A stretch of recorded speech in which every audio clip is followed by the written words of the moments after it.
প্ৰিয় অষ্টম শ্ৰেণীৰ ছাত্ৰ ছাত্ৰীসকল, তোমালোক সকলোকে মোৰ চেনেল জ্যোতিৰেখা একাডেমীলৈ স্বাগতম জনাই আজিৰ মই ভিডিঅ'টো দিবলৈ লৈছোঁ তোমালোকৰ গণিতৰ অনুশীলনী 7.2 থকা অংককেইটাৰ সমাধান।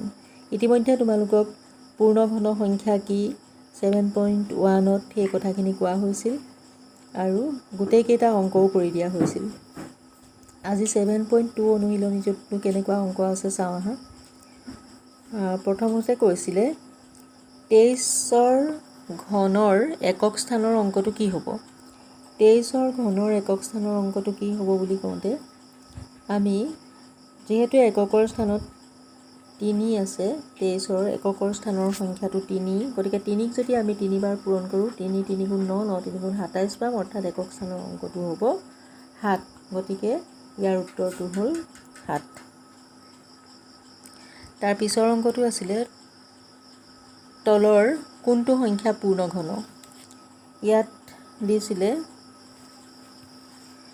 243,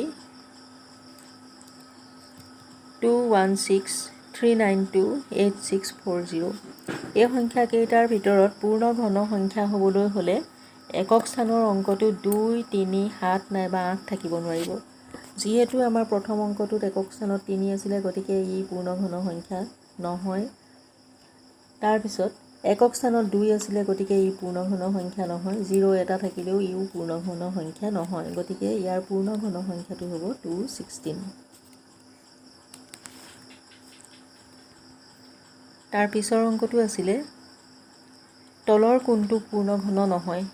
পূৰ্ণ ঘন নহয় বুলি কওঁতে আমি চাইছোঁ 216 ই এটা পূৰ্ণ ঘন সংখ্যা। 567 ইয়াৰ এককৰ স্থানত 7 আছে, 7 থাকিলে ই পূৰ্ণ ঘন সংখ্যা নহয়, গতিকে ইয়াৰ উত্তৰটো হ'ল 567, অৰ্থাৎ অল্টাৰনেটিভ বি উত্তৰ যিটো আছিলে সেইটোৱে হ'ব। তাৰপিছত আছিলে 1000ৰ ঘনফল কিমান। ইয়াত দিছিলে 1, 10, 100 আৰু 1000। ইয়াত আমি ঘনফল উলিয়াবলৈ যাওঁতে যিহেতু ইয়াত 3টা শূন্য আছে, ঘনফল উলিয়াবলগীয়া সংখ্যাটো 3টা শূন্য আছে, গতিকে আমি এটা শূন্যক 3 বাৰ পূৰণ কৰিলে 3টা শূন্য পাম, অৰ্থাৎ 1000ৰ ঘনফল হ'ব 10। তাৰ পিছৰ অংকটো আছিলে 27ৰ ঘনফল লগত 64ৰ ঘনফল আৰু 125ৰ ঘনফলৰ মান কিমান হ'ব। গোটেইকেইটা যোগ কৰিলে কিমান হ'ব।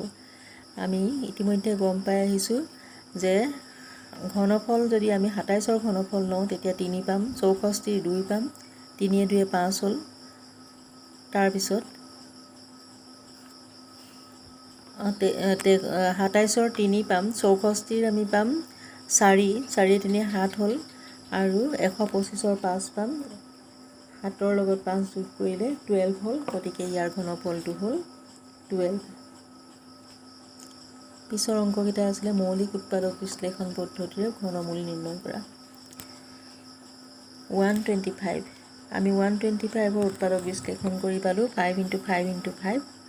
গতিকে তিনিটাকৈ সংখ্যাকেইটা এটা 5টো মানে 3টাৰ থোপত আছে, গতিকে 3টা 5ৰ ঠাইত আমি ঘনফল উলিয়াবৰ সময়ত এটা 5 ধৰিম, অৰ্থাৎ 125ৰ ঘনফল হ'ব 5।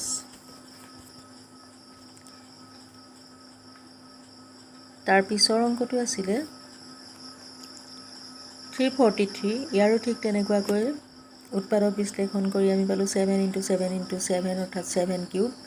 তিনিটাকৈ এটা গোট হৈ আছে সংখ্যাকেইটা, গতিকে তিনিওটাৰ ভিতৰত আমি এটা সংখ্যাক ইয়াৰ ঘনফল বুলি ধৰিম।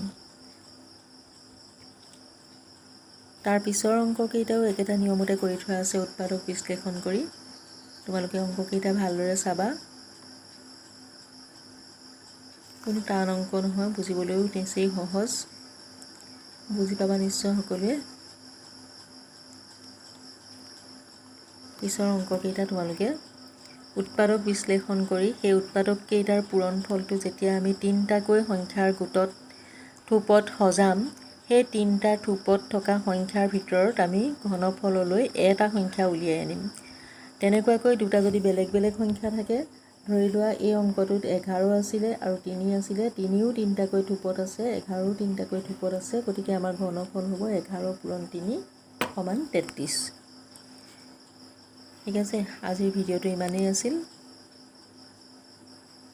যদি ভিডিঅ'টো চাই ভাল পোৱা লাইক কৰিবা, কমেণ্ট কৰিবা, লগতে মোৰ চেনেলটো ছাবস্ক্ৰাইব কৰি ৰাখিবা। আজিলৈ আহোঁ, ধন্যবাদ।